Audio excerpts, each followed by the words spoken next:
मैं पंकज कुमार लॉ दर्पण में आप सभी का स्वागत है। इस लेक्चर में हम चर्चा करेंगे विधि शास्त्र के प्रकार के बारे में।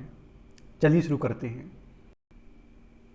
तमाम विधि शास्त्रियों ने विधि शास्त्र को अपनी अपनी धारणा के अनुसार विभिन्न वर्गों में विभाजित किया है।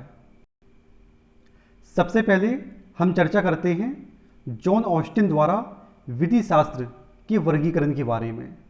जॉन ऑस्टिन ने विधि शास्त्र को दो भागों में बांटा, एक सामान्य विधि शास्त्र और दूसरा विशिष्ट विधि शास्त्र। मैं दोबारा बोलता हूं, जॉन ऑस्टिन ने विधि शास्त्र को दो भागों में बांटा, एक सामान्य विधि शास्त्र और दूसरा विशिष्ट विधि शास्त्र। सामान्य विधि शास्त्र को सैद्धांतिक विधि शास्त्र भी कहा जाता है।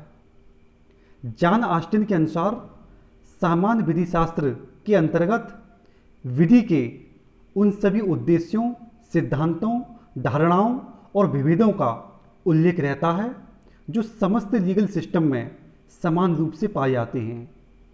जॉन ऑस्टिन ने सामान्य विधि शास्त्र को सुस्पष्ट विधि का दर्शन कहा है, जबकि विशिष्ट विधि शास्त्र विधि के किसी भाग की एक वास्तविक पद्धति का विज्ञान है।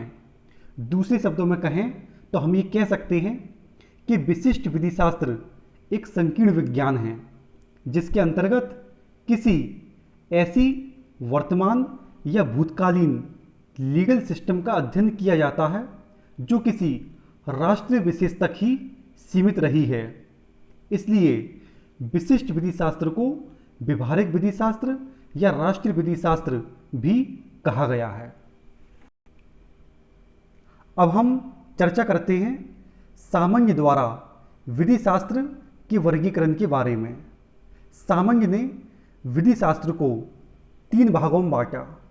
पहला विश्लेषणात्मक विधि शास्त्र, दूसरा ऐतिहासिक विधि शास्त्र और तीसरा नैतिक विधि शास्त्र। इन तीन भागों में सामान्य ने विधि शास्त्र को बांटा। इन तीनों के बारे में हम थोड़ा थोड़ा जान लेते हैं। सबसे पहले विश्लेषणात्मक विधि शास्त्र।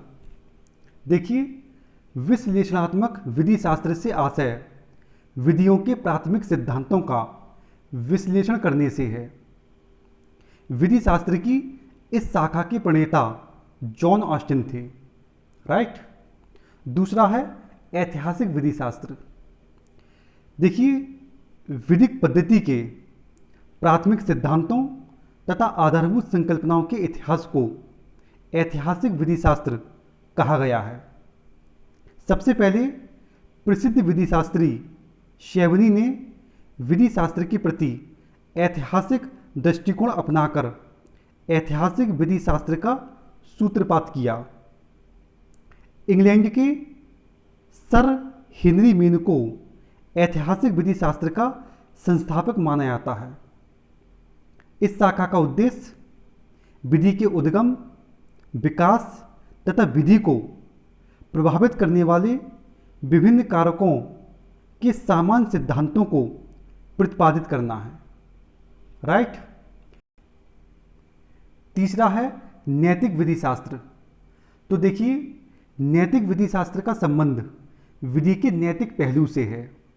विधि कैसी है अथवा कैसी थी, इसका विवेचन करना नैतिक विधि शास्त्र का कार्य नहीं है, लेकिन इसका मुख्य कार्य यह है कि विधि यानी कि जो लॉ है, जो कानून है, वो कैसा होना चाहिए, राइट। कुल मिलाकर संक्षेप में यह कहा जा सकता है कि विश्लेषणात्मक विधि शास्त्र विधि के वर्तमान स्वरूप को अधिक महत्व देता है, तो दूसरी तरफ ऐतिहासिक विधि शास्त्र भूतकालीन विधि पर अपेक्षाकृत अधिक बल देता है, जबकि नैतिक विधि शास्त्र भविष्यकालीन आदर्श विधि को सर्वाधिक महत्वपूर्ण मानता है, राइट। अब हम चर्चा करते हैं वेंथम द्वारा विधि शास्त्र के वर्गीकरण के बारे में। देखिए, वेंथम ने विधि शास्त्र को दो भागों में बांटा। पहला व्याख्यात्मक विधि शास्त्र और दूसरा निर्णयात्मक विधि शास्त्र। वेंथम ने व्याख्यात्मक विधि शास्त्र को पुनः दो भागों में बांटा, एक प्राधिकारिक और दूसरा आपराधिकारिक। जो आपराधिकारिक है उसको बेंथम ने पुनः दो भागों में बांट दिया, एक स्थानीय और दूसरा सार्वभौमिक। मैं दोबारा बोलता हूं, बेंथम ने विधि शास्त्र को दो भागों में बांटा, एक व्याख्यात्मक और दूसरा निर्णयात्मक।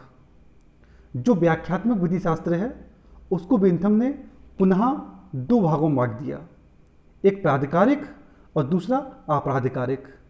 जो आपराधिकारिक है इसको पुनः फिर दो भागों में बांट दिया, एक स्थानीय और दूसरा सार्वभौमिक।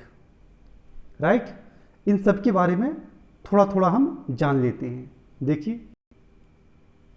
देखिए मैंने आपको बताया कि वेंथम ने विधि शास्त्र को दो भागों में बांटा, पहला व्याख्यात्मक विधि शास्त्र और दूसरा निर्णयात्मक विधि शास्त्र।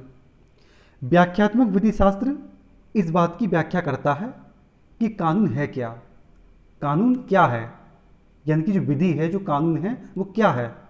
जबकि निर्णयात्मक विधि शास्त्र का उद्देश्य यह स्पष्ट करता है कि जो कानून है वो होना कैसा चाहिए।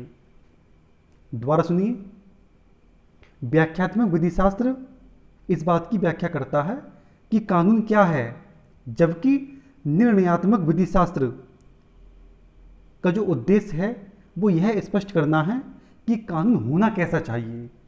राइट, मैंने आपको बताया कि वेंथम ने विधि शास्त्र को दो भागों में बांटा, एक व्याख्यात्मक विधि शास्त्र और दूसरा निर्णयात्मक विधि शास्त्र।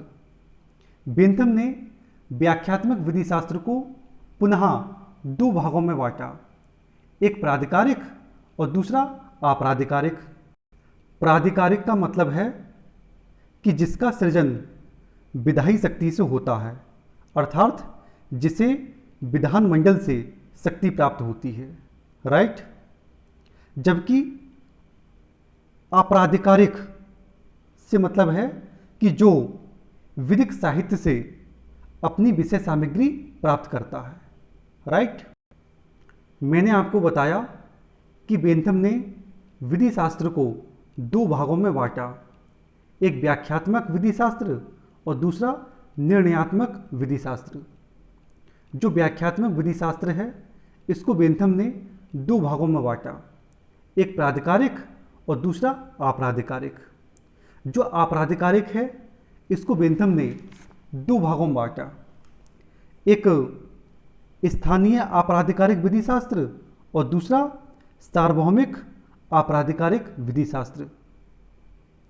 तो इसमें जो स्थानीय आपराधिकारिक विधि शास्त्र है इसमें किसी देश विदेश का विधि साहित्य समाविष्ट रहता है। दोबारा सुनिए, स्थानीय आपराधिकारिक विधि शास्त्र में किसी देश विदेश का विधिक साहित्य समाविष्ट यानी कि शामिल रहता है, शामिल। जबकि सार्वभौमिक आपराधिकारिक विधि शास्त्र में समस्त विश्व की विधि सामग्री का समावेश रहता है। राइट, तो ये बेंथम द्वारा किया गया विधि शास्त्र का वर्गीकरण था। ठीक,